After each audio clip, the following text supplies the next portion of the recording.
Good morning बच्चों, कैसे हो?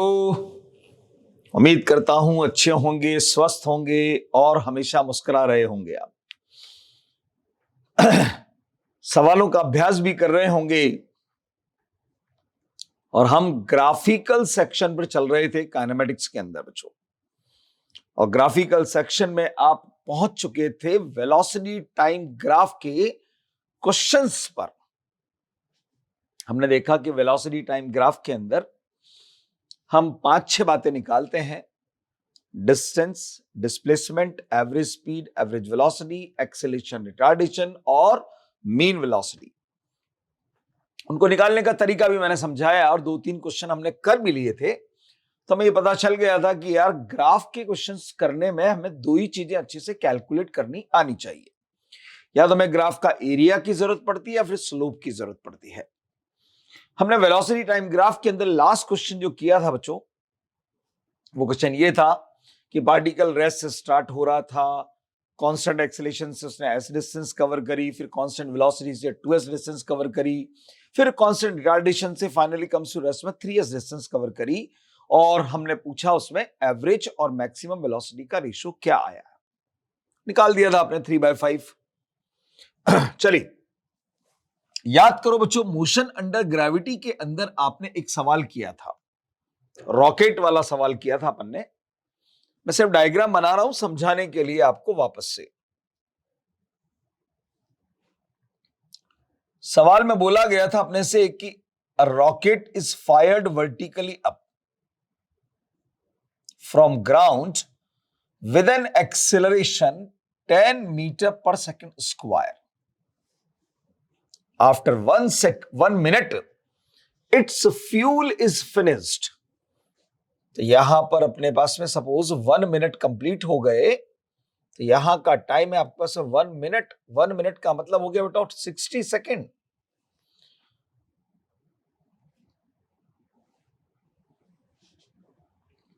और यहां तक रॉकेट पहुंचा है। फ्यूल यहां खत्म हुआ। मैंने आपको बताया था कि रॉकेट का या बलून का जो एक्सेलरेशन होता है वो नेट एक्सेलरेशन होता है, उसमें जी इंक्लूडेड होता है। रॉकेट यहां से स्टार्ट हुआ, फायर किया था आपने तो U0 सीधा ही एक्सेलरेशन दिया गया था। यहां जाकर मैक्सिमम वेलोसिटी अटेंड करी थी। वो आपसे पूछा गया था, पहला पॉइंट यही था कि find maximum velocity of rocket. दूसरे में पूछा गया था आपसे height attained by rocket just before finishing the fuel. तो ये आपने H1 हाइट निकाल कर दी थी। फिर आपसे पूछा गया था maximum height attained by rocket. तो मैंने कहा था H1 आप कैलकुलेट कर चुके हो, ये वाली हाइट और आप कैलकुलेट कर लीजिए और दोनों को ऐड कर देना तो मैक्सिमम हाइट आ जाएगी। फिर आपसे पूछा था time taken by the rocket in whole ascending motion. तो असेंडिंग मोशन में यहां से यहां तक का टाइम तो उसने दिया ही था, आपने इस A पॉइंट से लेकर B पॉइंट तक का टाइम और निकाल दिया था, ये T2, और दोनों टाइमिंग को आपने ऐड कर दिया तो आपको टोटल टाइम मिल गया था। ये हमारा सवाल था जिसको आपने इक्वेशन ऑफ मोशन की हेल्प से सॉल्व किया था। काफी बड़ा सवाल था अपना ये। चलो इस क्वेश्चन का बनाते बच्चों अपन डायग्राम, अब मतलब कि वेलोसिटी टाइम ग्राफ, और देखते हैं कितना आसान काम था इस सवाल को अगर हमें VT ग्राफ से करना पड़े तो। ये वेलोसिटी एक्सिस, ये time axis. Start from rest moves with constant acceleration. Start from rest मतलब कि ओरिजिन से स्टार्ट होगा, कांस्टेंट एक्सेलरेशन से चला है 10 मीटर पर सेकंड स्क्वायर से 60 सेकंड तक। और जब कांस्टेंट एक्सेलरेशन से चलता है बच्चों तो ग्राफ कैसा बनता है? Straight line. तो चलो भाई स्ट्रेट लाइन ग्राफ बना देते हैं अपन यहां पर।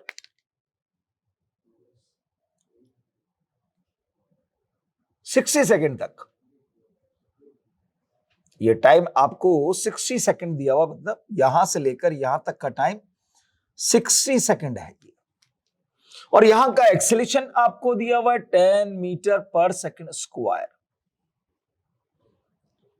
यहां फ्यूल खत्म हो गया बच्चों, इसी इंस्टेंट पर आकर ये मैक्सिमम वेलोसिटी को उसने अटेंड किया है, ये Vmax होगा हमारा। और यहां आते ही फ्यूल खत्म होने का मतलब कहा था मैंने कि एक्सेलरेशन का 0 हो जाना और उसी इंस्टेंट पर जी लगना शुरू हो जाना। तो अब जी उसको रिटार्ड करना चाहेगा, यहां से रिटार्डेशन चालू हुआ बेटाओ। सपोज ये T2 टाइम के अंदर रेस्ट के अंदर आ गया, क्योंकि आपने टाइम T2 कंसीडर किया हुआ है वहां पर। यहां का रिटार्डेशन हमें मालूम है कि जी के बराबर है, रिटार्डेशन जी के बराबर है। चलो सब चीजें निकालते हैं अपन अब, ठीक है। पहली चीज, maximum velocity attained by rocket, V max. पहली चीज आप कैलकुलेट करने जा रहे हैं वी मैक्स, ये आपको निकालना है। ध्यान से देखो, ये एक अननोन क्वांटिटी और उस अननोन को नॉन बनाने के लिए हमें एक्सेलेरेशन दे रखा है और बताया था कि वीटी ग्राफ के अंदर अगर एक्सेलेरेशन हो या रिटार्डेशन हो तो स्लोप से काम चालू कर दीजिए। एक्सेलरेशन मतलब कि स्लोप, स्लोप मतलब कि टेन थीटा, टेन थीटा मतलब कि परपेंडिकुलर अपॉन बेस। एक्सेलरेशन की वैल्यू 10, परपेंडिकुलर की जगह पर देखोगे तो वी मैक्स नजर आएगा, टाइम की जगह पर देखोगे तो 60 नजर आएगा आपको। तो आपको यहां से वी मैक्स कैलकुलेट होगा 600 मीटर पर सेकंड के बराबर। यह हमारा पहला आंसर आ गया बच्चों। फिर बोला था दूसरा जो आपसे पूछा गया था पॉइंट, सेकेंड पॉइंट, वो पूछा गया था आपसे height attend by rocket just before finishing the fuel. Fuel खत्म होने से पहले पहले की हाइट आपको निकालनी है। तो फ्यूल खत्म हुआ इस ए पॉइंट पर, मतलब कि यहां पर जाकर, तो इससे पहले की हाइट अगर निकालनी तो इससे पहले का एरिया कैलकुलेट कर लीजिए आप। ट्राइंगल है भाई वो H1, तो हाफ इनटू बेस की जगह पर आएगा 60, हाइट की जगह पर है वी मैक्स यानी कि 600। सॉल्व करोगे 18,000 मीटर यानी कि 18 किलोमीटर। बताया था आपको कि भैया दिवाली वाला रॉकेट नहीं है ये, 18 किलोमीटर की हाइट आई है। तीसरी चीज, असेंडिंग जर्नी का टाइम कितना लगा, यानी total time in ascending motion. Ascending motion के अंदर का टोटल टाइम आपको कैलकुलेट करना है। ध्यान से देखो, यहां से यहां तक का टाइम तो पता ही है ना आपको यार। और इस अननोन को नोन बनाने के लिए रिटार्डेशन आपको दे रखा है। रिटार्डेशन मतलब कि स्लोप, जी आपको दिया हुआ है, स्लोप ले लीजिए जो टेन थीटा होगा, और टेन थीटा मतलब परपेंडिकुलर अपॉन बेस। चलो जी की value 10, perpendicular V max 600, base की जगह पर T2, तो यहां से T2 को कैलकुलेट करोगे again 60 second. Total time T equals to T1 plus T2 120 second. वही आंसर आ रहे हैं सारे हमारे। और चौथी चीज आपसे पूछी गई थी H max. H max maximum height attained by rocket. Maximum height attained करने का मतलब होता है वेलोसिटी का जीरो होना, और इस ग्राफ के अंदर वेलोसिटी इस पॉइंट पर जाकर जीरो हुई है, यानी कि पूरे ग्राफ का एरिया निकाल दीजिए आप, पूरे ग्राफ का एरिया। तो एच मैक्स की वैल्यू होगी बच्चों हाफ, बेस की जगह पर होगा 120 और हाइट की जगह पर होगा 600। वी मैक्स की वैल्यू सॉल्व करने पर 36,000 आ जाएगा बच्चों, यानी कि 36 किलोमीटर। ये लीजिए, वही सवाल हमने फिर वापस से कर दिया बच्चों, पर ग्राफिकल मेथड से कर दिया है।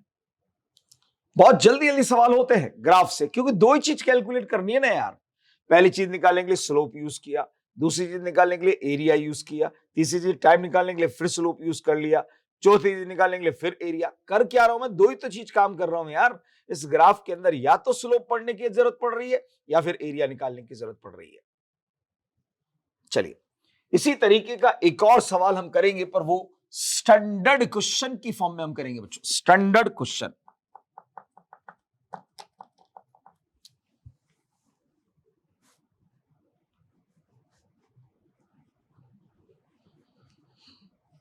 स्टैंडर्ड क्वेश्चन, दो बातें पूछी जाती है वहां पर।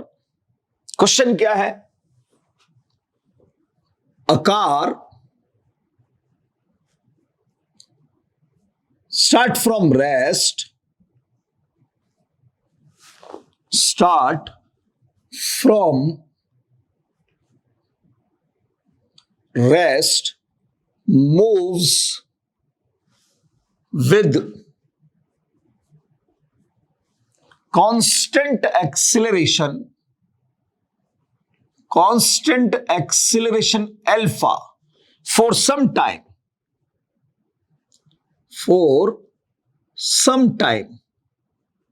After that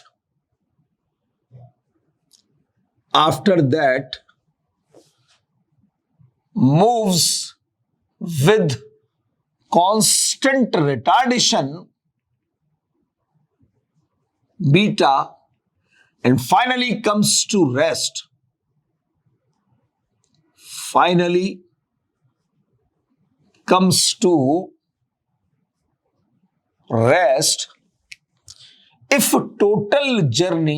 If time taken, ये लिखो, if time taken in whole journey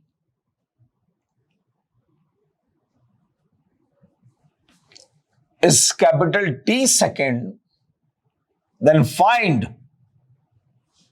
पहली चीज maximum velocity attend by car, और दूसरी चीज आपसे पूछेगा total distance traverse by car. ये आपसे सवाल पूछा गया। करने में इक्वेशन ऑफ मोशन से भी कर सकते हो, पर इक्वेशन ऑफ मोशन से करने पर ये मेरा पूरा बोर्ड भर जाएगा। ग्राफ से करोगे बड़ी ही जल्दी आंसर आएगा और छोटा भी सवाल होगा। चलो देखते हैं, ग्राफ बनाते हैं। पहले इसका बड़ा ग्राफ बनाने जा रहे हैं हम, velocity time graph.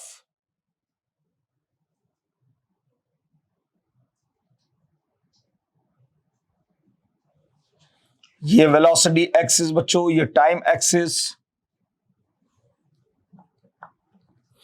Car start from rest, मतलब graph start from origin, moves with constant acceleration for some time. Time बोला पर दिया नहीं, आप अपनी तरफ से ज्यूम कर लीजिए भाई।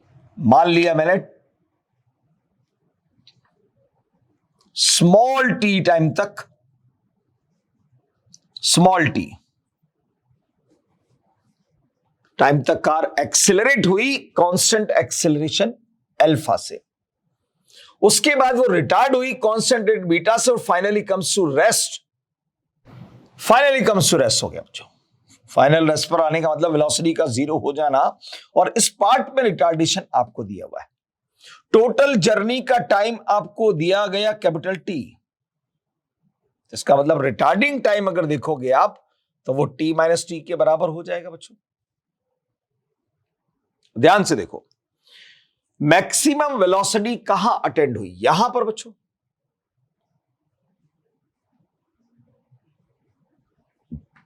ये मुझे कैलकुलेट करना है, पर ध्यान रहे टाइम कैपिटल टी तो गिवन था, पर स्मॉल टी टाइम अननोन है, क्योंकि ये मैंने अज्यूम किया हुआ है।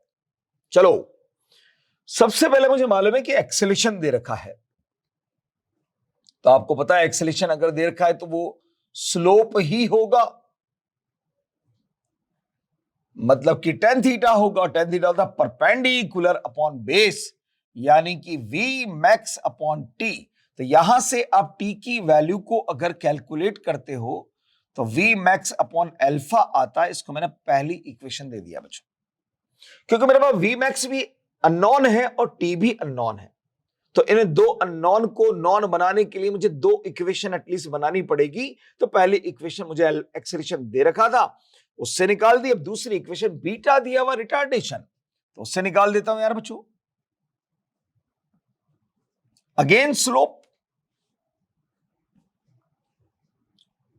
v max upon t minus T. तो यहां से आपने t माइनस टी की वैल्यू को कैलकुलेट करोगे बेटा, तो v मैक्स अपॉन बीटा आपको मिलेगा। सेकेंड इक्वेशन आ गई भाई मेरी ये। और ध्यान से देखो, दोनों इक्वेशन को अगर आप ऐड कर देते हो तो ये अगर ऐड में करता हूं तो दोनों में से टी से टी तो कट जाएगा। एडिंग इक्वेशन 1 एंड 2,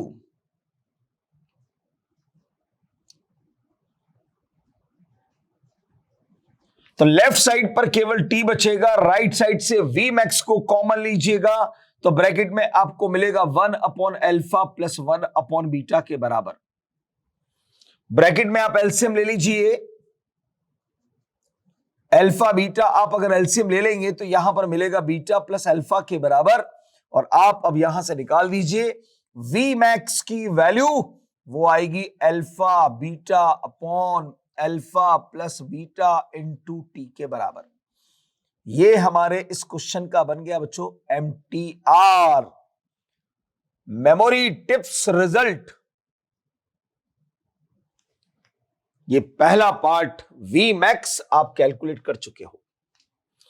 चलो दूसरे पार्ट की बात कर लेते हैं। दूसरे पार्ट में आपसे बोला टोटल डिस्टेंस, और आपको पता है वीटी ग्राफ में टोटल डिस्टेंस निकालने का तरीका क्या होता है बच्चों, सीधा ही ऐड करना होता है भाई।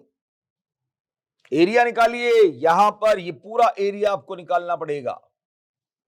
चलो एस टोटल की कैलकुलेट करते हैं, हाफ इंटू बेस की जगह कैपिटल टी और हाइट की जगह पर वी मैक्स। वी मैक्स की वैल्यू को उठाकर रख दीजिए आप, तो सीधी सी बात है, इसमें टी आ रहा तो ये टी स्क्वायर बन जाएगा और बाकी तो सब कुछ होगा ही सही।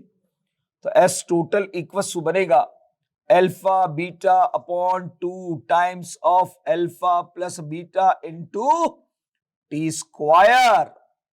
ये हमारा आ गया बच्चों एस टोटल।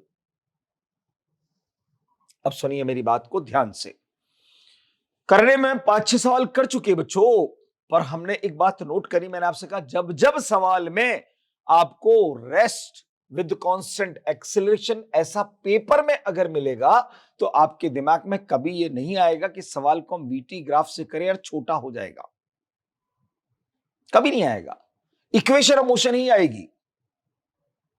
तो मैं आपको रास्ता बता देता हूं, एटलीस्ट उन सवाल को वीटी ग्राफ से जरूर कर लेना जिनके अंदर एक्सेलरेशन और रिटार्डेशन दोनों दे रखे हों। इसमें एक्सेलरेशन अल्फा, रिटार्डेशन बीटा, इसमें एक्सेलरेशन 10, रिटार्डेशन जी। जिन सवालों में एक्सेलरेशन और रिटार्डेशन दोनों गिवन हो उन सवालों को एटलीस्ट आप वीटी ग्राफ से ही सॉल्व कीजिए, उनको इक्वेशन ऑफ मोशन से सॉल्व मत कीजिएगा। चलिए 2 सवाल में और मोशन अंडर ग्रेविटी के लेकर इस वीटी ग्राफ को खत्म करूंगा। चलिए पहले अपन देखते हैं, अब इसको 2 ग्राफ और कराऊंगा। चलिए देखिए, तो चलिए बच्चों, मोशन अंडर ग्रेविटी के 2 सवाल कुछ ऐसे हैं जिनके ग्राफ पूछे जाते हैं आपसे। एक बॉल को ग्राउंड से वर्टिकली अपवर्ड प्रोजेक्ट कर देगा और वापस से ग्राउंड पर लेकर आ जाएगा, उसकी पूरी जर्नी का स्पीड टाइम ग्राफ और वेलोसिटी टाइम ग्राफ आपसे पूछा जाता है। ऐसा बोलता है, a ball is projected vertically up from ground with velocity v, reaches at maximum height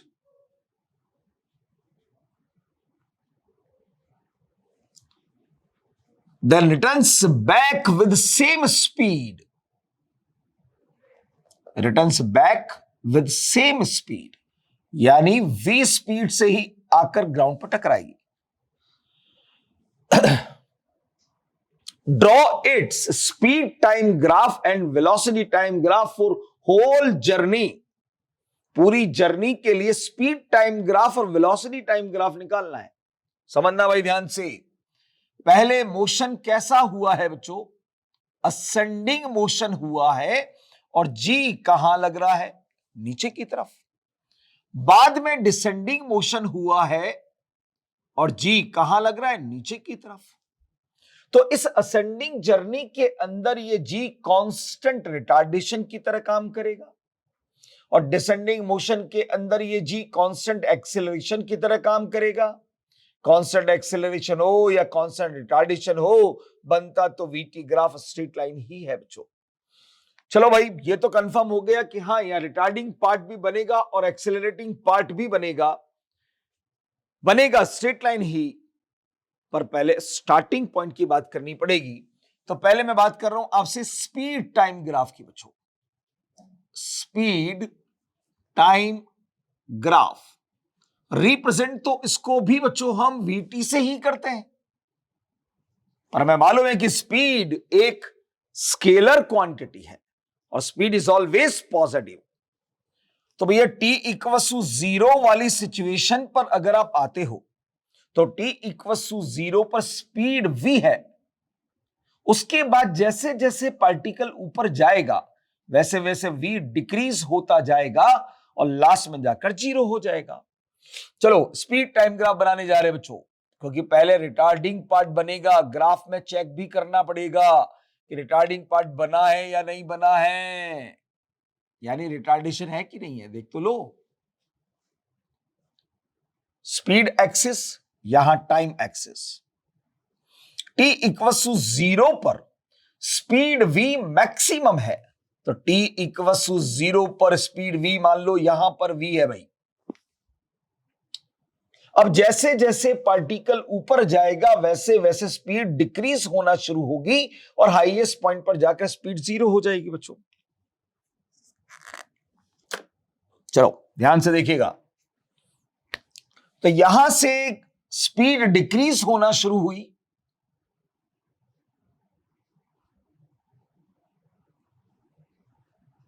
time axis को टच करने का मतलब है यहां जाकर v का जीरो हो जाना। देखते हैं रिटार्डिंग टाइम रिटार्डेशन हुआ कि नहीं हुआ। स्लोप देखिए, अब इसका इंक्लिनेशन इधर से देखोगे तो ऑब्ट्यूस एंगल होगा, इधर से देखोगे तो एक्यूट एंगल होगा, और ये एक्यूट एंगल क्लॉकवाइज में होगा बच्चों। तो यहां का एक्सेलरेशन जो होगा वो नेगेटिव होगा और स्पीड पॉजिटिव है। दोनों के साइन अगर अपने पास अपोजिट है तो रिटार्डिंग पार्ट बना कि नहीं बना। चलिए, जिस इंस्टेंट पर अब स्पीड जीरो हुई है उसी इंस्टेंट से अब ये स्पीड अप होना शुरू हो जाएगा, क्योंकि अब इसका एक्सेलरेटिंग मोशन शुरू हो जाएगा, जी मोशन की डायरेक्शन में आ जाएगा। तो यहीं से अब इसका स्पीड बढ़ना शुरू होगा और वापस ये इसी लेवल पर आ जाएगा बच्चों, ग्राउंड पर जाकर v गेन कर लेगा। चलिए, इसका इंक्लिनेशन अगर देखेंगे बच्चों तो ये एंटी क्लॉक में है, और एंटी क्लॉक में तो इसका मतलब क्या है, पॉजिटिव है। ये पॉजिटिव तो ये एक्सेलरेटिंग पार्ट बन गया इसका। पर ध्यान रहे, ये भी थीटा है तो ये भी थीटा है, क्योंकि जो यहां रिटार्डेशन बना है वही यहां पर एक्सेलरेशन बना है, इसलिए इंक्लिनेशन दोनों के सेम रहेंगे, क्योंकि स्लोप सेम आएगा, फिर थीटा सेम होगा तभी तो टेन थीटा दोनों का सेम आएगा। ये तो बना बच्चों इसका स्पीड टाइम ग्राफ। चलिए बनाते इसका velocity time graph. Velocity time graph, velocity एक वेक्टर क्वांटिटी है बच्चों, वेलोसिटी एक वेक्टर क्वांटिटी है और इसका असेंडिंग मोशन में वेलोसिटी ऊपर की तरफ है। ऊपर अगर हमने पॉजिटिव माना है तो नीचे की तरफ नेगेटिव मानना पड़ेगा आपको, तो आपको वेलोसिटी के दोनों एक्सिस प्लॉट करने पड़ेंगे, पॉजिटिव और नेगेटिव, और ये टाइम एक्सिस हमारा, ये ओरिजिन, ये वेलोसिटी का पॉजिटिव एक्सिस और ये वेलोसिटी का नेगेटिव एक्सिस। चलो ग्राफ के स्टार्टिंग पॉइंट पर चलते हैं बच्चों। t इक्वल टू जीरो पर आओ, velocity upward direction positive, t equal to zero पर velocity upward direction positive v से ग्राफ की शुरुआत होने वाली है। मालूम है भैया कांस्टेंट रिटार्डेशन के इफेक्ट में जा रहा है, क्योंकि g नीचे लग रहा है v ऊपर है, तो वेलोसिटी लगातार डिक्रीज होती जाएगी।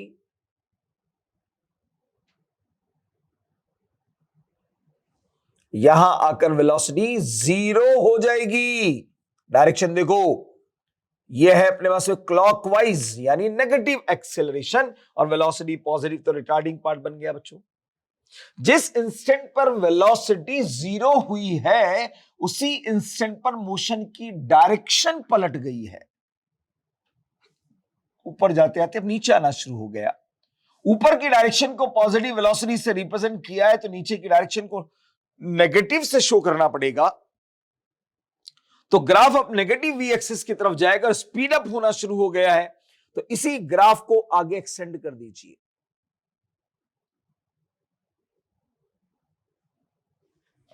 यहां आकर नेगेटिव वी हो जाएगा बच्चों, नेगेटिव वी। डायरेक्शन देखिए इसकी क्लॉकवाइज ही है, नेगेटिव के अंदर है, ये भी नेगेटिव, ये भी नेगेटिव, तो ये एक्सेलरेटिंग पार्ट होगा इसका। तो ये इस क्वेश्चन का स्पीड टाइम ग्राफ और ये वेलोसिटी टाइम ग्राफ, ये एक सवाल मैंने करवाया। इसका उल्टा सवाल भी देता है बच्चों कभी कभी। क्वेश्चन नंबर 2 देखेंगे जरा ध्यान से। क्वेश्चन कैसे देता है? A ball is dropped from height h,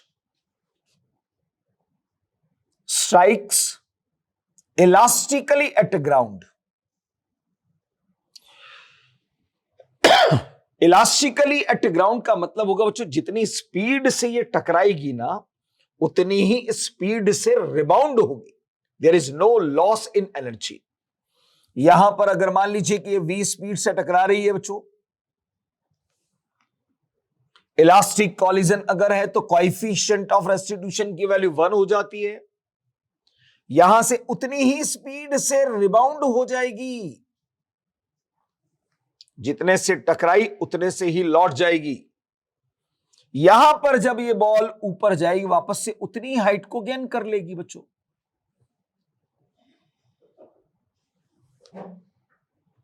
पहले मोशन हो रहा है डिसेंडिंग मोशन और जी भी नीचे लग रहा है, यानी यहां पर पहले एक्सेलरेटिंग पार्ट बनेगा, उसके बाद रिबाउंड जब होगी तो असेंडिंग मोशन होगा और जी नीचे लगेगा तो बाद में रिटार्डिंग पार्ट बनेगा। चलो इस क्वेश्चन का पहले अपन स्पीड टाइम ग्राफ को प्लॉट करेंगे बच्चों। पहले अपन इसका प्लॉट करने जा रहे हैं स्पीड टाइम ग्राफ।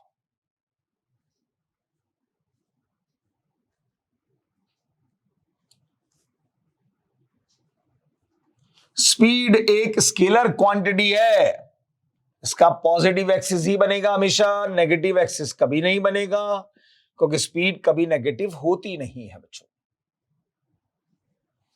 तो ये हमारा स्पीड एक्सिस है बच्चों जो ऑलवेज पॉजिटिव ही होगा, और ये हमारा टाइम एक्सिस है। ठीक है, चलिए t=0 वाली कंडीशन पर आओ तो इसकी स्पीड 0 है बच्चों, क्योंकि यहां से ड्रॉप किया है आपने, तो ग्राफ की शुरुआत ओरिजिन पॉइंट से होने वाली है। ग्राफ की शुरुआत ओरिजिन पॉइंट से होने वाली है। अब मालूम है कि डिसेंडिंग मोशन हो रहा है, जी भी नीचे, तो पहले एक्सेलरेटिंग पार्ट बनेगा और ग्राउंड पर पहुंचते पहुंचते मैक्सिमम स्पीड को गेन कर लेगा। तो यहां पर पहले ये स्पीड लगातार बढ़ती जाएगी, बढ़ती जाएगी, बढ़ती जाएगी, मैक्सिमम स्पीड अचीव हो गई।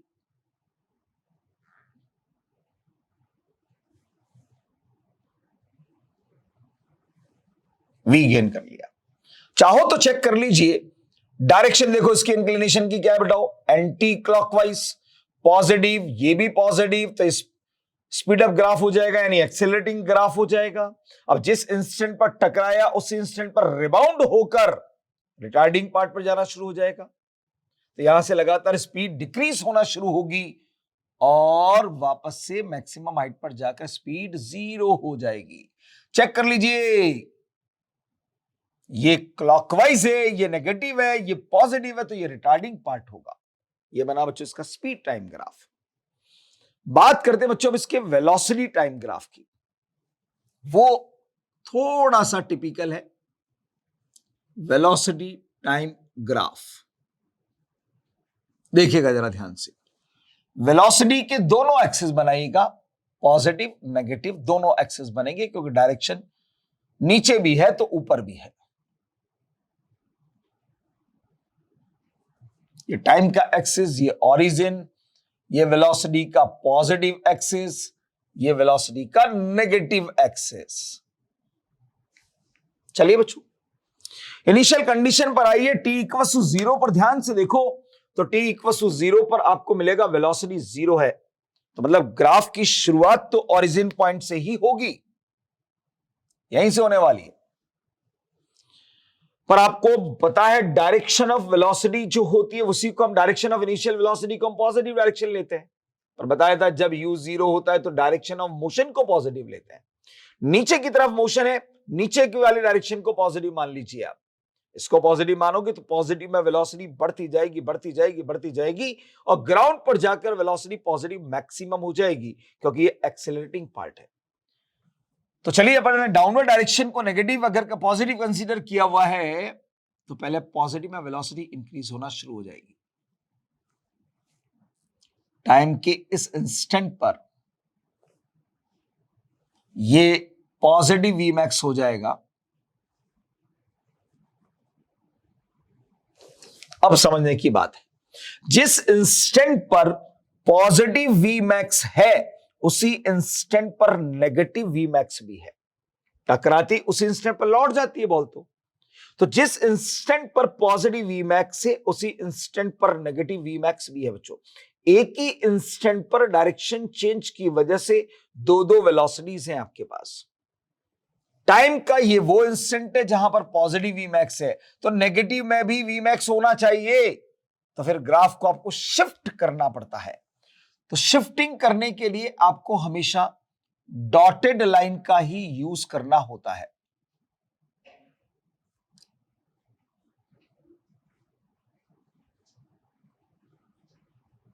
ये लीजिए, जिस टाइम के इंस्टेंट पर वी मैक्स पॉजिटिव में दिख रहा है उसी इंस्टेंट पर आपको वी मैक्स अब नेगेटिव में भी नजर आ रहा होगा।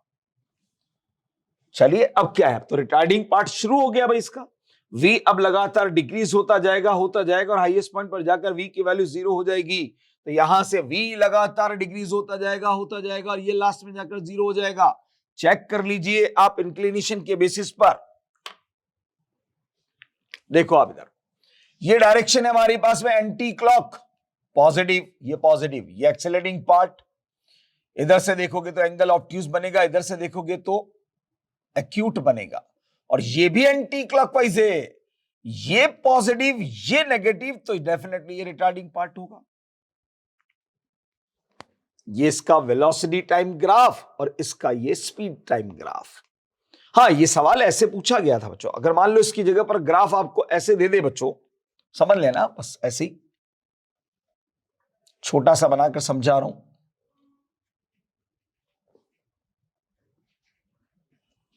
तो ये ग्राफ करेक्ट है कि नहीं है? इसकी जगह पर अगर ये ग्राफ बना देगा तो करेक्ट है कि नहीं है? यस, ये भी करेक्ट है, ये भी करेक्ट है, ये भी करेक्ट। फर्क सिर्फ इतना सा है कि उसने डाउनवर्ड डायरेक्शन को नेगेटिव मान लिया और अपवर्ड डायरेक्शन को पॉजिटिव मान लिया है। Sign convention is the matter of our choice, हमारी इच्छा जो मान सकते हैं। पर अगर कुछ भी नहीं देता है तो फिर स्टैंडर्ड ही करेक्ट माना जाता है। अगर दोनों ही ऑप्शन में देगा तो मोर करेक्ट आंसर फिर ये वाला आपका होगा, मोर करेक्ट ये वाला होगा फिर, क्योंकि स्टैंडर्ड साइन कन्वेंशन कहता है कि डायरेक्शन ऑफ मोशन अगर नहीं दे रखा हो, सॉरी, इनिशियल वेलोसिटी की डायरेक्शन अगर नहीं है, इनिशियल वेलोसिटी नहीं है, तो फिर डायरेक्शन ऑफ मोशन को ही पॉजिटिव मान लेना चाहिए। तो उसकी कंडीशन में ये वाला ग्राफ बनता है। पर अगर नेगेटिव मानोगे तो इसकी जगह पर ये वाला ग्राफ बन जाएगा।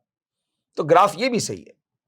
सवाल ऐसे पूछा गया था बच्चों ये एक्चुअली में, कि एक बॉल को h हाइट से ड्रॉप किया गया, बॉल ग्राउंड पर इलास्टिकली कोलाइड होती है, तो बॉल के n बाउंसेस के लिए वेलोसिटी टाइम ग्राफ कौन सा होगा? 4 ग्राफ आपको दिए गए n बाउंसेस के लिए। ये सिर्फ मैंने एक बाउंस के लिए लिया है, बॉल आई, टकराई और उछल गई, बस एक बाउंस। अब क्या होगा? वापस से बॉल अब गिरना शुरू होगी, वापस से फिर टकराएगी, फिर उछल कर वहीं पहुंच जाएगी, फिर गिरेगी, फिर टकराएगी, फिर उछल जाएगी। तो बॉल के n बाउंसेस होंगे। तो आप देख रहे हैं कि इस मोशन के बाद मोशन का फिर रिपीटेशन होगा, फिर रिपीटेशन होगा, फिर रिपीटेशन होगा, लगातार मोशन का रिपीटेशन होगा, तो ग्राफ का भी रिपीटेशन होगा। यही पार्ट अब वापस से यहां बना दीजिए, फिर इसको शिफ्ट कर दो, वापस से नीचे आएगा। यही ग्राफ कंटिन्यूअस प्रोसेस से आगे बढ़ता जाएगा ऐसे। क्लियर? ये हुआ बच्चों हमारा वेलोसिटी टाइम ग्राफ। बात कर लेते हैं हम जरा एक्सेलरेशन टाइम ग्राफ की। छोटा सा ग्राफ है वो, तो देख लीजिए उसमें काम की बात। एक्सेलरेशन टाइम ग्राफ, कंडीशन है when particles start from rest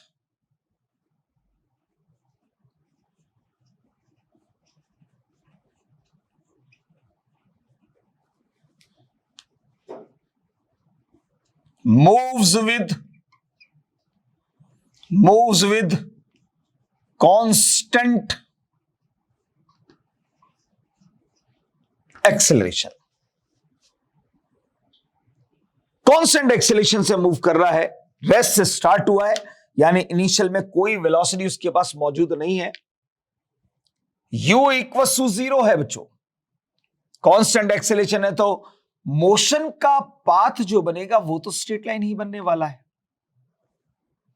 तो t इक्वल टू 0 पर अगर आपने एक्सेलरेशन a दिया है तो t इक्वल टू 1 पर भी a ही होगा और t इक्वल टू n पर भी a ही होगा,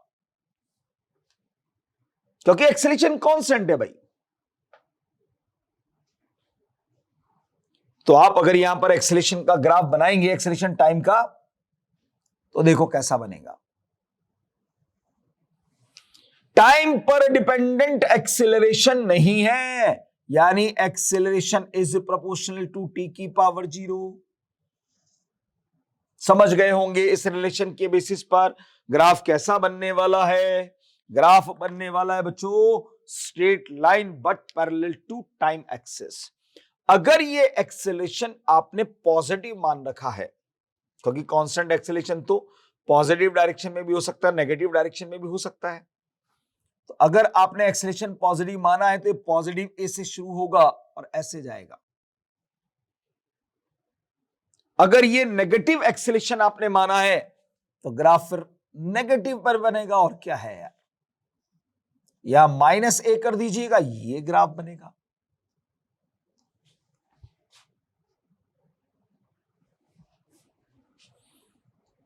पॉजिटिव कांस्टेंट एक्सेलरेशन तो टाइम एक्सिस के ऊपर स्ट्रेट पैरेलल लाइन बनेगी, और अगर नेगेटिव एक्सेलरेशन तो टाइम एक्सिस के नीचे स्ट्रेट पैरेलल लाइन बनेगी। पर यहां पर काम की बात क्या है बच्चों, काम की बात यह है कि एक्सेलरेशन टाइम ग्राफ, स्लोप तो इसका 0 है, एक्सेलरेशन टाइम ग्राफ और टाइम एक्सिस के बीच अगर आप एरिया कैलकुलेट करते हैं तो ये एरिया रिप्रेजेंट करता है magnitude of change in velocity को बच्चों। Magnitude of change in velocity को रिप्रेजेंट करता है एक्सेलरेशन टाइम ग्राफ और टाइम एक्सिस के बीच का एरिया। हालांकि एक्सेलरेशन टाइम पर बेस कभी सवाल आया नहीं है, हां पर ये ग्राफ के कन्वर्जन में काम आता है, ग्राफ के कन्वर्जन में काम आता है, क्योंकि एक्सेलरेशन अगर कांस्टेंट है तो वीटी ग्राफ स्ट्रेट लाइन बनता है, एक्सेलरेशन अगर नेगेटिव कांस्टेंट है तो भी वीटी ग्राफ स्ट्रेट लाइन ही बनने वाला है। तो आपसे हो सकता है एक्सेलरेशन टाइम ग्राफ देकर वेलोसिटी टाइम ग्राफ पूछ लिया जाए, या हो सकता है कि एक्सेलरेशन टाइम ग्राफ देकर डिस्प्लेसमेंट और टाइम ग्राफ पूछ लिया जाए आपसे। मतलब एटी ग्राफ देकर एसटी ग्राफ भी पूछा जा सकता है, और एटी ग्राफ देकर वीटी ग्राफ भी आपसे पूछा जा सकता है। तो जितने भी ग्राफ अभी तक आपने पढ़े हैं, जितने भी ग्राफ आपने पढ़े हैं, उन सब ग्राफ के बेसिस पर अगर सारी कंडीशंस के साथ आपको ग्राफ याद है तो आप कन्वर्ज भी बड़ा फटाफट कर लेंगे। चलिए एक सवाल करेंगे पहले, उसके बाद फिर मैं आपको एक सवाल कन्वर्जन वाला भी करवा के दिखा देता हूं कि कैसे कन्वर्जन वाला होता है, और उसके बाद ये ग्राफिकल सेक्शन हमारा यहां खत्म हो जाएगा बच्चों। चलिए बच्चों, तो एक्सेलरेशन टाइम ग्राफ पर बेसिक सवाल आपको ऐसा दिया गया, particle start the motion with concept with according to acceleration time graph.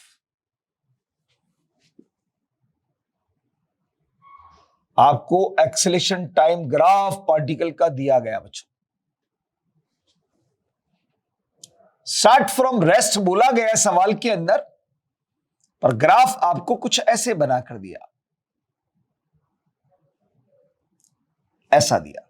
यहां दिया बच्चों आपको 2 सेकेंड,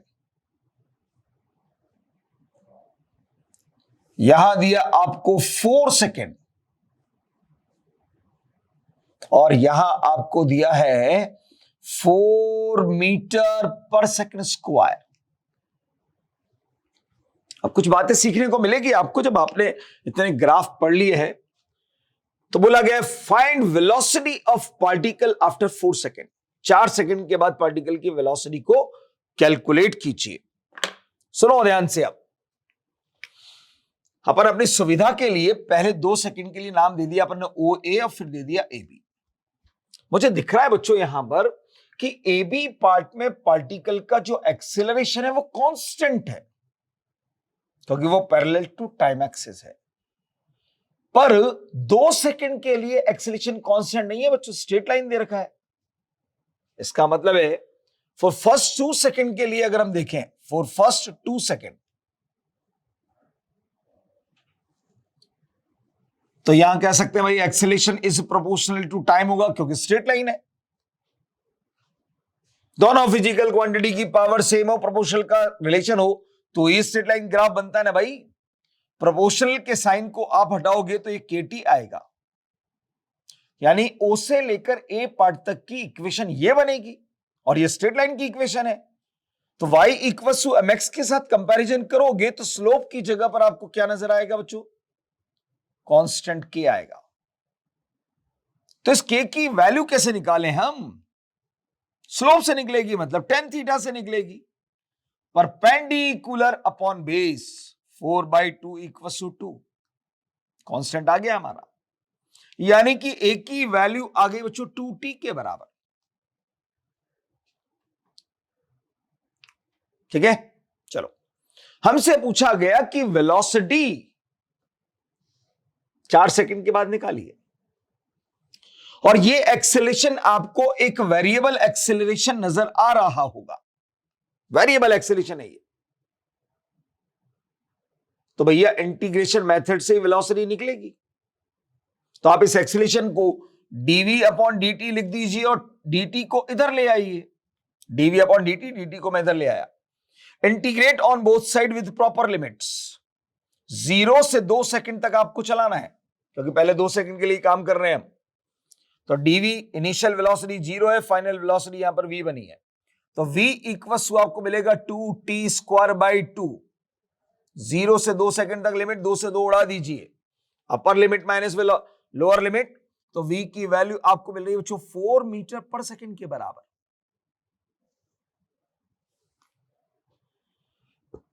यहां एक्सिलरेशन कांस्टेंट है, वेलोसिटी कांस्टेंट नहीं है, ध्यान रखना।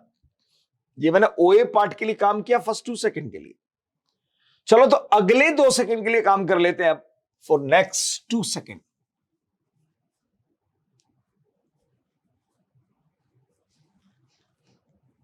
अगले 2 सेकंड के लिए देखो, तो ग्राफ में यहां एक्सेलरेशन 4 मीटर पर सेकंड स्क्वायर का है और वो कांस्टेंट है। और आपको पता है जब एक्सेलरेशन कांस्टेंट होता है तो इक्वेशन ऑफ मोशन काम आ जाती है। तो सीधा v equal to u plus at लगाया, और ध्यान से देखो इस इंटरवल की ये फाइनल वेलोसिटी निकाली आपने यहां की, तो इस इंटरवल के लिए वो इनिशियल बनेगी और फाइनल आपसे पूछी जा रही है। तो इनिशियल की वैल्यू तो आप लिखेंगे 4, एक्सेलरेशन की जगह पर 4, नेक्स्ट 2 सेकेंड, तो आपको मिल गया बेटा ये 8×4 मीटर पर सेकेंड की वेलोसिटी होगी आफ्टर 4 सेकेंड। ये तो मैंने आपको जो मेरे दिमाग में आया वो करके दिखा दिया। इस तरीके से करने का मतलब है कि आपको ग्राफ अच्छे से नेचर समझ में आना शुरू हो गया है। पर हां, हमने ये भी तो पढ़ा था यार कि एक्सेलरेशन टाइम ग्राफ और टाइम एक्सिस के बीच का जो टोटल एरिया होता है वो चेंज इन वेलोसिटी को रिप्रेजेंट करता है। तो भैया एक ट्रेपेजियम बन रहा है पूरा का पूरा, इसका जो एरिया आएगा वो चेंज इन वेलोसिटी को रिप्रेजेंट कर रहा है। मैं 2 लाइन में कर देता हूं इस सवाल को, ध्यान से देखो। एरिया ऑफ 80 ग्राफ जो बनेगा वो किसको रिप्रेजेंट करेगा? चेंज इन वेलोसिटी को। तो ट्रेपेजियम का एरिया लिखो भाई, half into sum of parallel sides 4 + 2 into perpendicular to distance parallel sides. कितना है भाई ये? 4। फाइनल माइनस इनिशियल, 2 से 4 2 बार कटेगा, ये बन गया 6, 6 दूनी 12।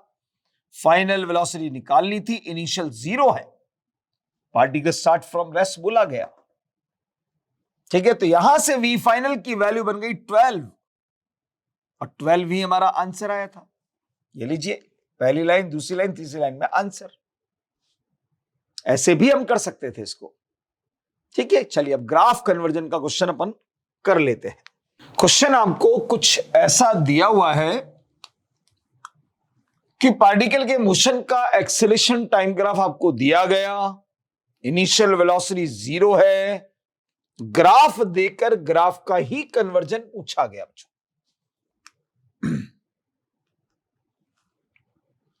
और ग्राफ दिया बच्चों एक्सेलरेशन टाइम ग्राफ। समझिएगा ध्यान से।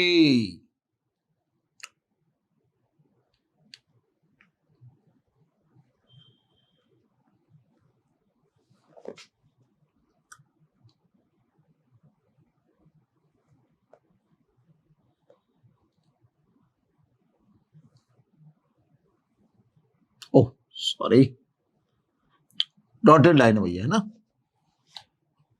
यहां पॉजिटिव ए दिया गया, यहां टाइम t1, यहां टाइम t2, यहां टाइम t3 और यहां का एक्सेलेरेशन आपको -a दिया गया।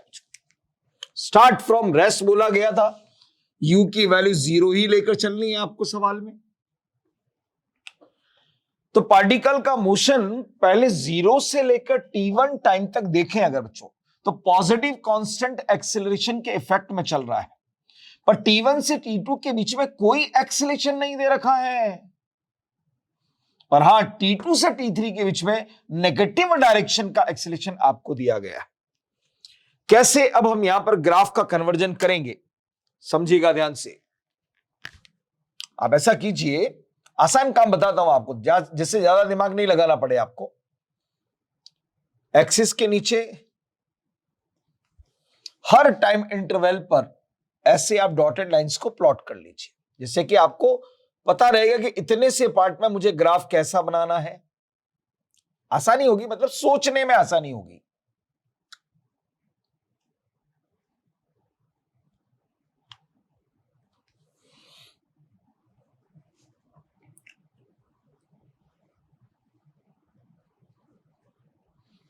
चलिए भाई, पहले बनाएंगे हम बच्चों इसका वेलोसिटी टाइम ग्राफ। पहले बनाएंगे इसका वेलोसिटी टाइम ग्राफ। ये लीजिए, मैंने वेलोसिटी एक्सिस को प्लॉट किया बच्चों, और ये बना दिया मैंने टाइम एक्सिस। ये टाइम एक्सिस, ये वेलोसिटी एक्सिस। इनिशियल वेलोसिटी 0 है, तो graph start from origin. u equal to 0 दिया हुआ है आपको। अब साफ दिख रहा है कि 0 से t1 तक पॉजिटिव कांस्टेंट एक्सेलरेशन है भाई, तो ग्राफ यहां पर पॉजिटिव एक्सेलरेशन है, तो velocity time graph straight line बनेगा। पर ध्यान से देखो, t1 से t2 के बीच में कोई एक्सेलरेशन नहीं है। इसका मतलब t1 इंस्टेंट पर जो वेलोसिटी बनी होगी वो अब कांस्टेंट हो गई होगी।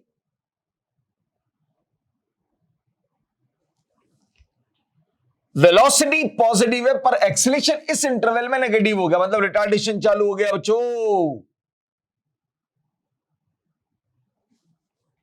ये बन गया वेलोसिटी टाइम ग्राफ हमारा। कोई ऐसा डिस्प्लेसमेंट टाइम ग्राफ कैसा बनेगा? ले भाई, डिस्प्लेसमेंट एक्सिस प्लॉट कर ले।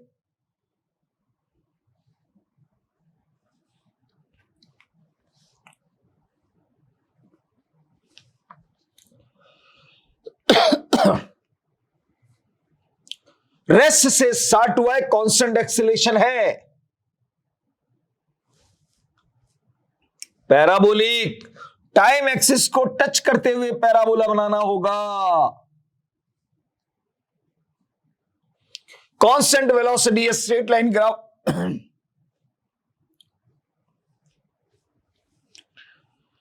और उसके बाद कांस्टेंट रिटार्डेशन और फाइनली कम्स टू रेस्ट। बनेगा पैराबोला ही, पर टाइम एक्सिस की तरफ टिल्टेड बनेगा, और लास्ट में जाकर पैरेलल टू टाइम एक्सिस हो जाएगा। ये वीटी ग्राफ है, ये टी ग्राफ है। सारी जितनी बातें हैं वो अगर आपको याद हैं तो ऐसे आप कन्वर्जन के क्वेश्चंस को बहुत आराम से हैंडल कर लेंगे। यहां पर बच्चों अपना ग्राफिकल सेक्शन होता है खत्म। पर एक वैरायटी और छोटी सी है, उसको मैं यहीं पर बता देता हूं आपको। छोटा सा है, यहां बता देता हूं, चलिए। VS graph. एक्चुअली मैं सवाल पूछा था यार, ग्राफ तो क्या है, सवाल पूछा था बच्चों।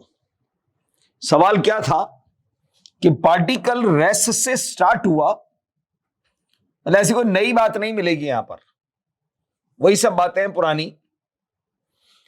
कांस्टेंट एक्सेलरेशन से चलता है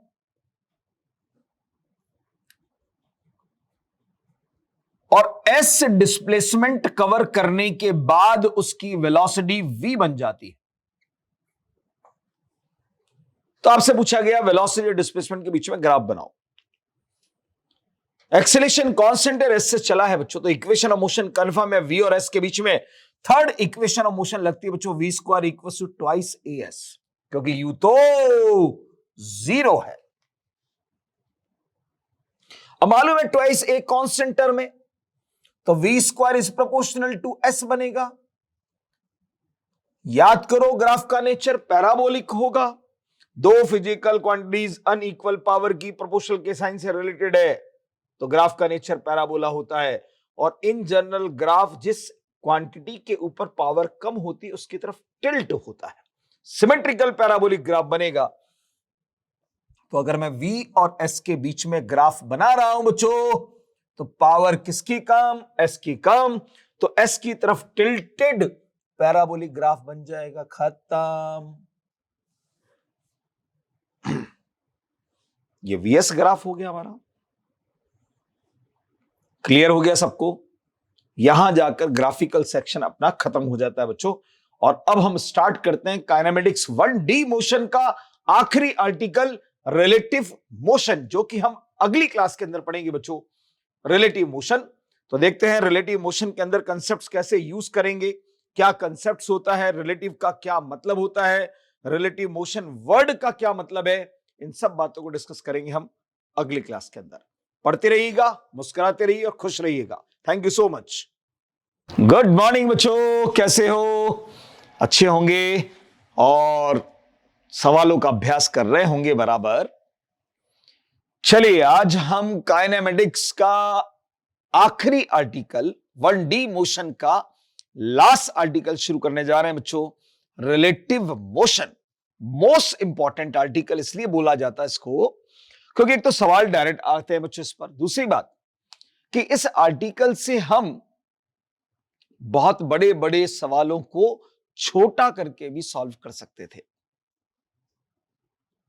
चलिए बातें होंगी काफी, पर पहले हम समझेंगे रिलेटिव मोशन होता क्या है। टॉपिक का नाम डाल लीजिए सब, relative motion.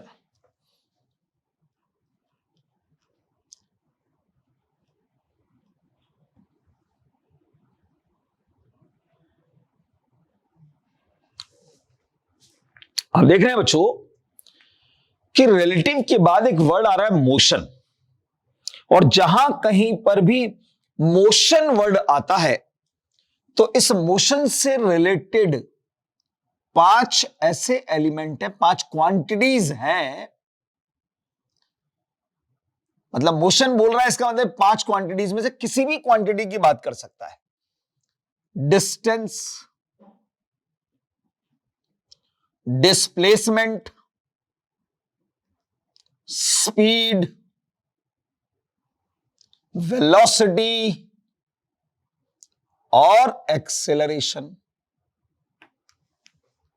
Distance, displacement, speed, velocity, acceleration.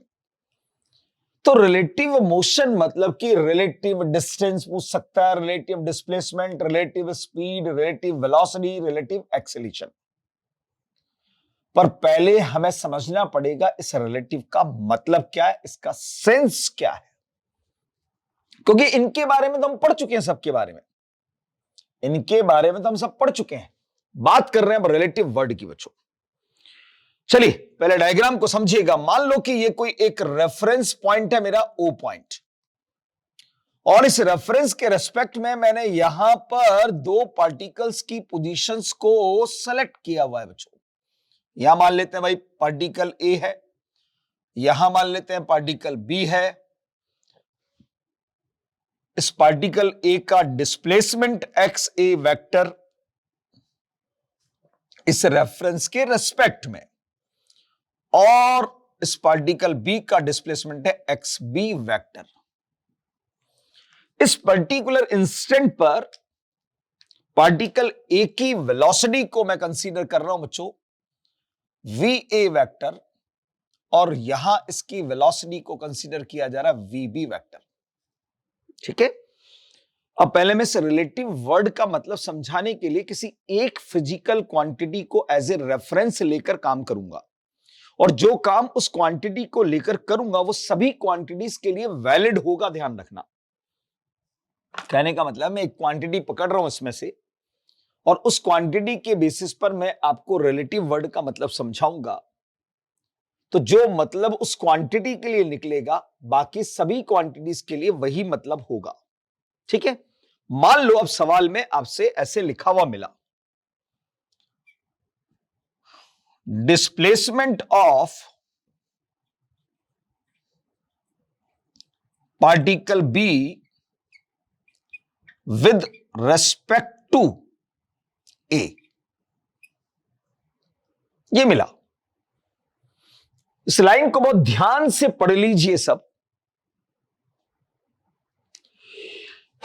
Sorry, इस लाइन को पढ़ लीजिए सब, और इस लाइन के अंदर जो मतलब है पहले उसको समझिए आप।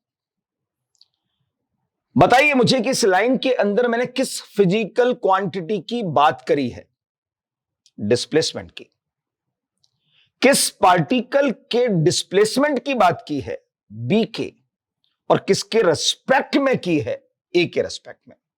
मतलब इस लाइन को पढ़कर यह तो समझ में आ रहा है कि यहां हमें पार्टिकल B का डिस्प्लेसमेंट निकालना है, पर वो A के रेस्पेक्ट में निकालना है, A के रेस्पेक्ट में निकालना। यह तो है फिजिक्स की लैंग्वेज बच्चों, यह तो है फिजिक्स की लैंग्वेज, पर इस लैंग्वेज का सही मतलब हमें अपनी लैंग्वेज में पता होना चाहिए। इस लाइन का जो मतलब है, उस लाइन का मतलब हमें अपनी लैंग्वेज में पता होना चाहिए। इसका मतलब क्या है? इसका मतलब है displacement of B as measured from position of A।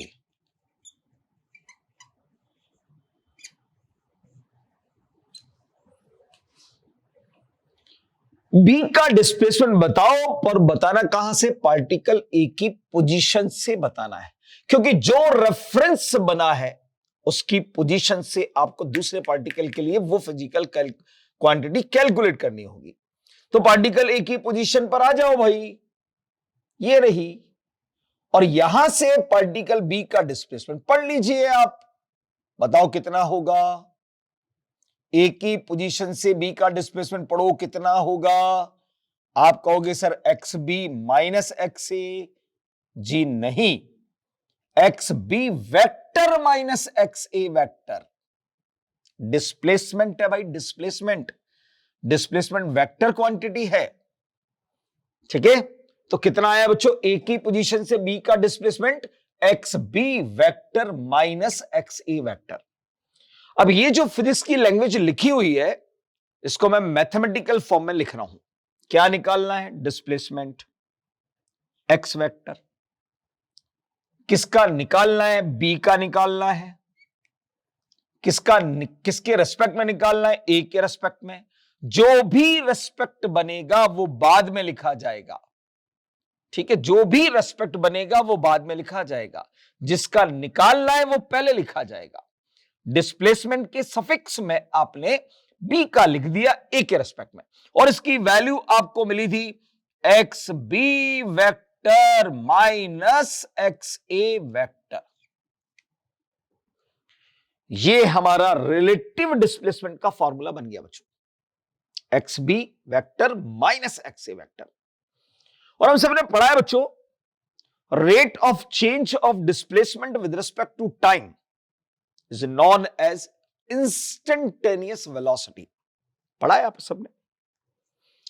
अगर मैं इस पूरी इक्वेशन को टाइम के रेस्पेक्ट में डिफरेंशिएट कर देता हूं बच्चों, पूरी इक्वेशन को, तो देखो क्या बनता है, d x b a vector upon d t बराबर d x b vector upon d t minus d x a vector upon d t. ये बना rate of change of relative displacement with respect to time. Rate of change of relative displacement with respect to time known as instantaneous relative velocity. तो ये बन गया बच्चों v b a equals to या rate of change of displacement of particle B with respect to T. तो instantaneous velocity of particle B minus rate of change of displacement of particle A with respect to time, velocity of particle A, instantaneous velocity of particle A. ये relative velocity का formula बना दिया भाई मैंने। इसको एक बार और डिफरेंशिएट कर दूंगा तो रिलेटिव एक्सेलरेशन का फॉर्मूला बन जाएगा। सिमिलरली करके मैं डायरेक्ट लिख देता हूं, यहां बनेगा acceleration of B with respect to A बराबर acceleration of B minus acceleration of A. ये रिलेटिव एक्सेलरेशन का फॉर्मूला बन गया। फॉर्मूले से मतलब नहीं है यार, सेंस समझ में आना चाहिए, फीलिंग आनी चाहिए इसकी। मुझे पता है अभी फीलिंग नहीं आई है, तो फील करवाता हूं आपको। लेफ्ट साइड पर सब रिलेटिव क्वांटिटीज है, relative displacement, relative velocity, relative acceleration. तो मैं इसको ऐसे लिखना चाहता हूं, देखिए इधर लेफ्ट साइड पर क्या है बच्चों, रिलेटिव क्वांटिटी तैयार हुई है हमारी बराबर किसका लिया था आपने, बी का, किसके रेस्पेक्ट में लिया है, ए के रेस्पेक्ट में। तो ए रेफरेंस है, तो ए से रिलेटेड जो क्वांटिटीज हैं उसको हम बोलते हैं रेफरेंस क्वांटिटी। ये रेफरेंस है, ये रेफरेंस है, ये रेफरेंस है, और ये है एक्चुअल क्वांटिटी। तो रिलेटिव क्वांटिटी इक्वल्स टू बनता है बच्चों actual quantity minus reference quantity.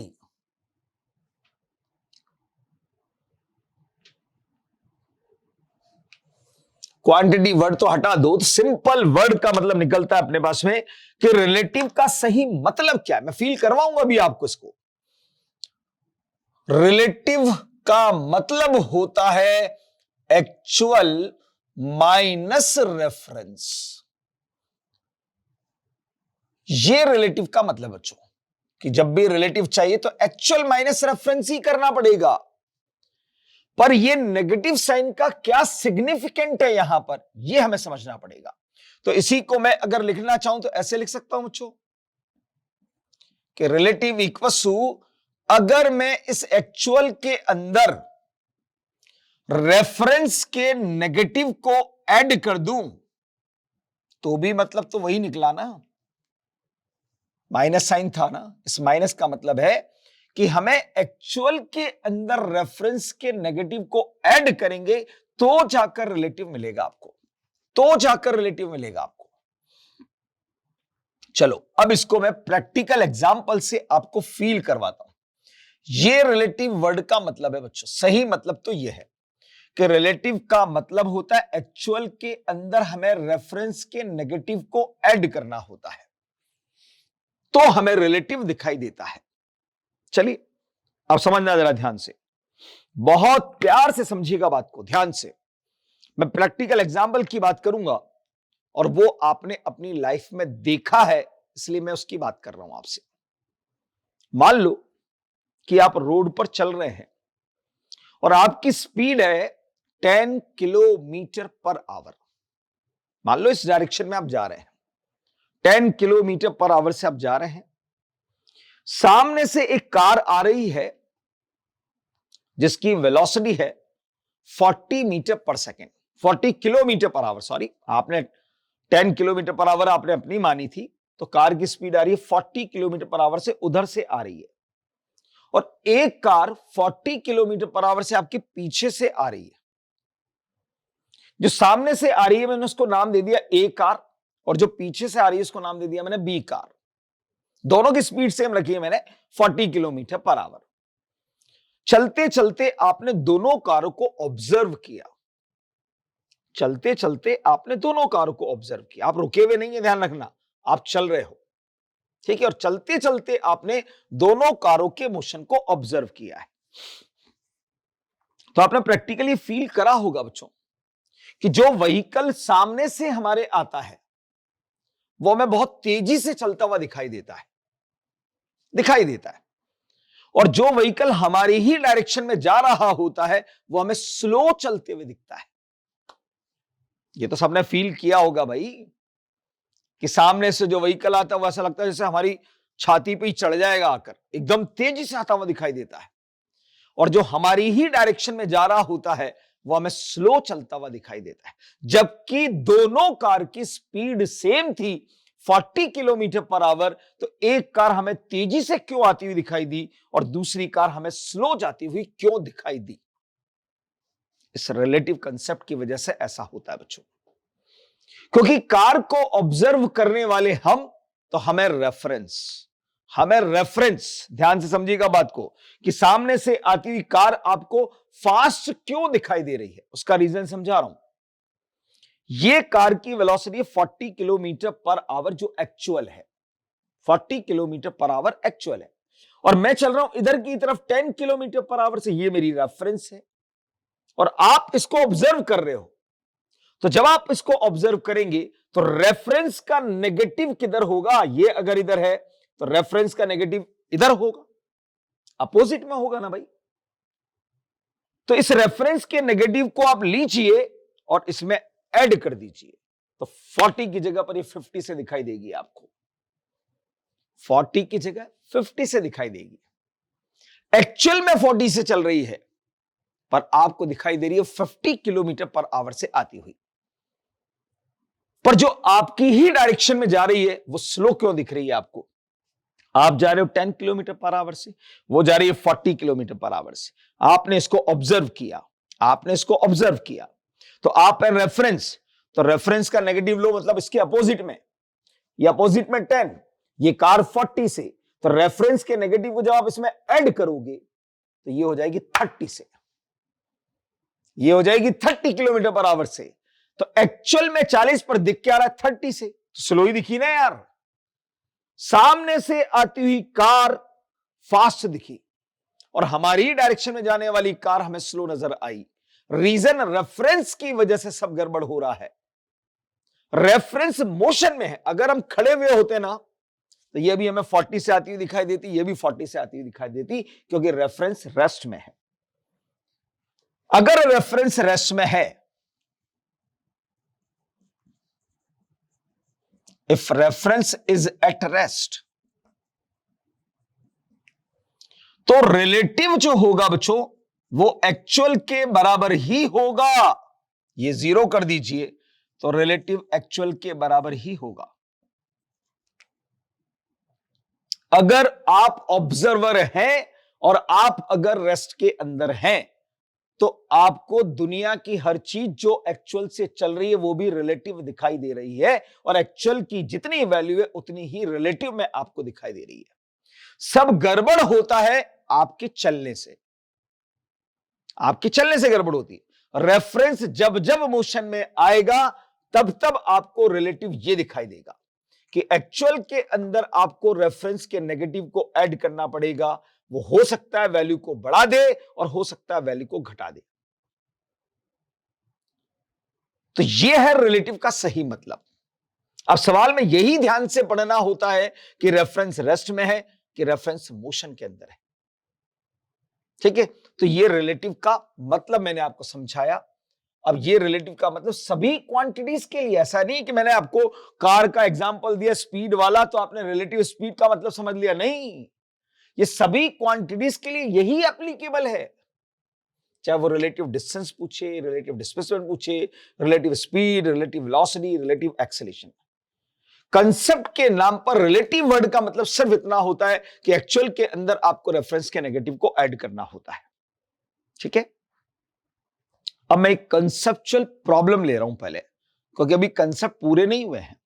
अभी तो मैंने सिर्फ रिलेटिव वर्ड का मतलब समझाया आपको कि what is relative. Relative means actual में रेफरेंस के नेगेटिव को ऐड करना, addition of negative reference in actual, known as a relative. Addition of negative of reference in actual is known as a relative. किसका addition? Negative reference का actual में addition जो होगा वही क्या कहलाएगा? Relative. If reference is at rest then actual is always equal to relative. Isn't it? बात समझ में आ गई होगी आपको यहां तक सबको। चलिए अब एक प्रॉब्लम को लीजिए बच्चों, कंसेप्चुअल प्रॉब्लम।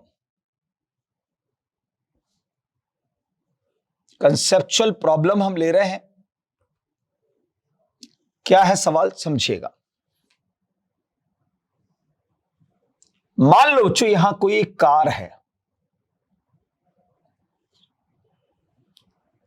और यहां कोई एक मैन है। ये मैन है, ये कार है।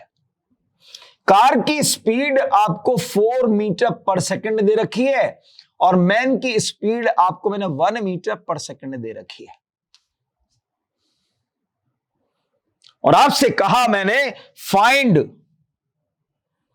Velocity of man with respect to car. ये आपसे मैंने कहा। किसकी पूछी है? मैन की। किसके रिस्पेक्ट में? कार की। मतलब वेलोसिटी निकालनी है, मैन की निकालनी है, कार के रिस्पेक्ट में निकालनी है। ये इसका मतलब है। तो फॉर्मूला क्या बनेगा बच्चों इसका? इसका फॉर्मूला बनेगा भाई velocity of man with respect to car बराबर होगा velocity of man minus velocity of car. जो पहले लिखा होता है बी पहले तो बी का होगा, फिर माइनस ए का होगा। ठीक है, तो पहले मैन लिखा हुआ है फिर कार लिखा हुआ है, तो मैन की वेलोसिटी माइनस कार की वेलोसिटी। तुरंत बचेगा सर, मैन की है 1, कार की है 4, 1 माइनस 4 मतलब -3। अगर आपका आंसर -3 है तो मेरा आंसर है +3। अगर आपका आंसर +3 है तो मेरा आंसर है -5, और अगर आपका आंसर -5 है तो मेरा आंसर है +5, क्योंकि मैंने वेलोसिटी पूछी है, स्पीड नहीं पूछी है आपसे। वेलोसिटी वेक्टर है, तो मैंने अभी तक आपको ये तो बताया ही नहीं ना कौन किधर जा रहा है। कौन किधर जा रहा है मैंने नहीं बताया अभी आपको, वो बताना बाकी है भाई। इससे पहले आंसर कैसे दे रहे हो आप? तो सुनिए ध्यान से। इस कंसेप्चुअल क्वेश्चन में 2 बातें समझ में आएंगी, एक डायरेक्शन कंसेप्ट और एक मैग्नीट्यूड कंसेप्ट। दोनों आपको बताने जा रहा हूं, ध्यान से देख लीजिएगा। स्ट्रेट लाइन पाथ पर डायरेक्शन के सिर्फ 2 ही कंसेप्ट हो सकते हैं। स्ट्रेट लाइन पाथ पर डायरेक्शन के सिर्फ 2 ही कंसेप्ट हो सकते हैं, आइदर इन सेम डायरेक्शन और इन अपोजिट डायरेक्शन। हो सकता है कि ये दोनों सेम डायरेक्शन में जा रहे हो, राइट साइड पर भी जा सकते हैं, लेफ्ट साइड पर भी जा सकते हैं। सेम डायरेक्शन कंसेप्ट मतलब डायरेक्शन कंसेप्ट में अगर देखें अपन तो कार अगर इधर जा रही है तो मैन इधर जा रहा है, दोनों सेम डायरेक्शन में। या यह भी हो सकता है कार इधर जा रही है मैन भी इधर ही जा रहा हो। Right side direction concept, left side direction concept, पर है दोनों सेम डायरेक्शन कंसेप्ट। तीसरा, अपोजिट डायरेक्शन कंसेप्ट, हो सकता है दोनों टुवर्ड्स ईच अदर हो और हो सकता है दोनों अवे फ्रॉम ईच अदर हो। अपोजिट में भाई, तो हो सकता है दोनों एक दूसरे की तरफ आ रहे हो या हो सकता है दोनों एक दूसरे से दूर जा रहे हो। तो स्ट्रेट लाइन पाथ पर सिर्फ दो ही कंसेप्ट बनते हैं डायरेक्शन के, सेम डायरेक्शन और अपोजिट डायरेक्शन।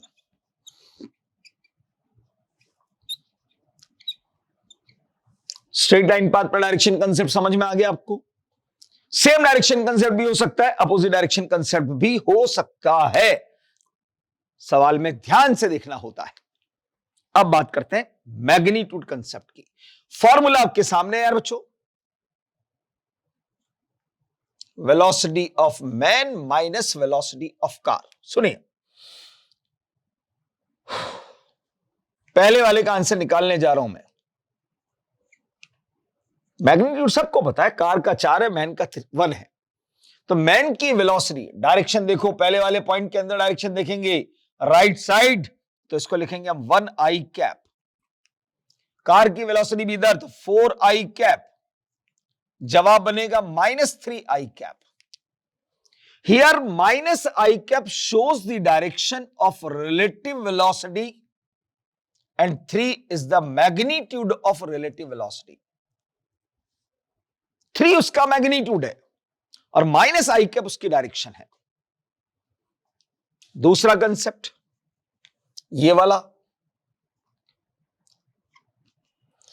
मैन की वेलोसिटी, पहले मैन की वेलोसिटी, तो ये आएगा बच्चों -i कैप, 1i कैप या i कैप एक ही बात है, और कार की -4i कैप, तो जवाब बनेगा +3i कैप। तीसरा कंसेप्ट, मैन लेफ्ट साइड पर है -i cap, car right side पर है 4i cap -5i cap. Fourth concept, man right side पर है +i cap, car left side पर है -4i कैप, जवाब +5i कैप।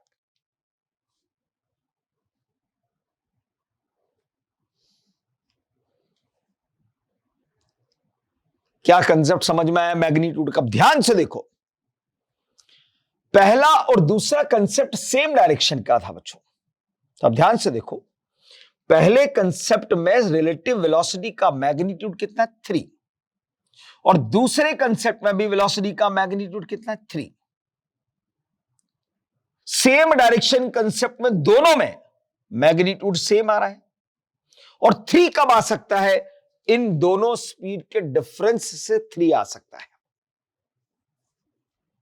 यानी यहां से एक कंसेप्ट मिला कि when two particles, two objects, two bodies are move in same direction with their uniform speeds, अपनी अपनी यूनिफॉर्म स्पीड से सेम डायरेक्शन में जा रहे हो, तो then magnitude of their relative velocity,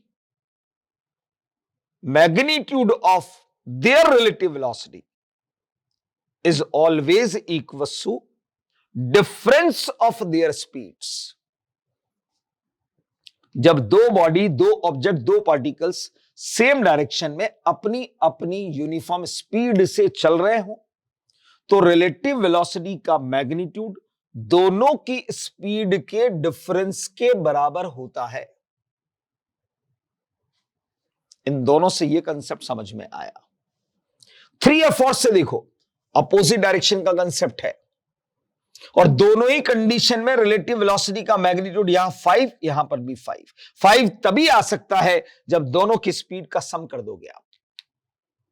यानी दूसरा कंसेप्ट मिला है आपको यहां पर कि when two particles are move in opposite direction with their uniform speeds, दो पार्टिकल्स, दो ऑब्जेक्ट्स, दो बॉडीज अपोजिट डायरेक्शन में, आइदर टुवर्ड्स ईच अदर और away from each other. Opposite का मतलब यही होता है भाई, अपोजिट डायरेक्शन में अगर है, अपनी अपनी यूनिफॉर्म स्पीड से चल रहे हैं, then magnitude of their relative velocity magnitude of their relative velocity is always equals to sum of their speeds.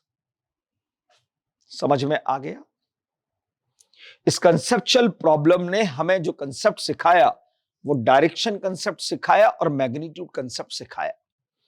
Direction concept कहता है कि स्ट्रेट लाइन पाथ पर केवल दो ही डायरेक्शन हो सकती है, या तो सेम डायरेक्शन की होगी या अपोजिट डायरेक्शन की होगी।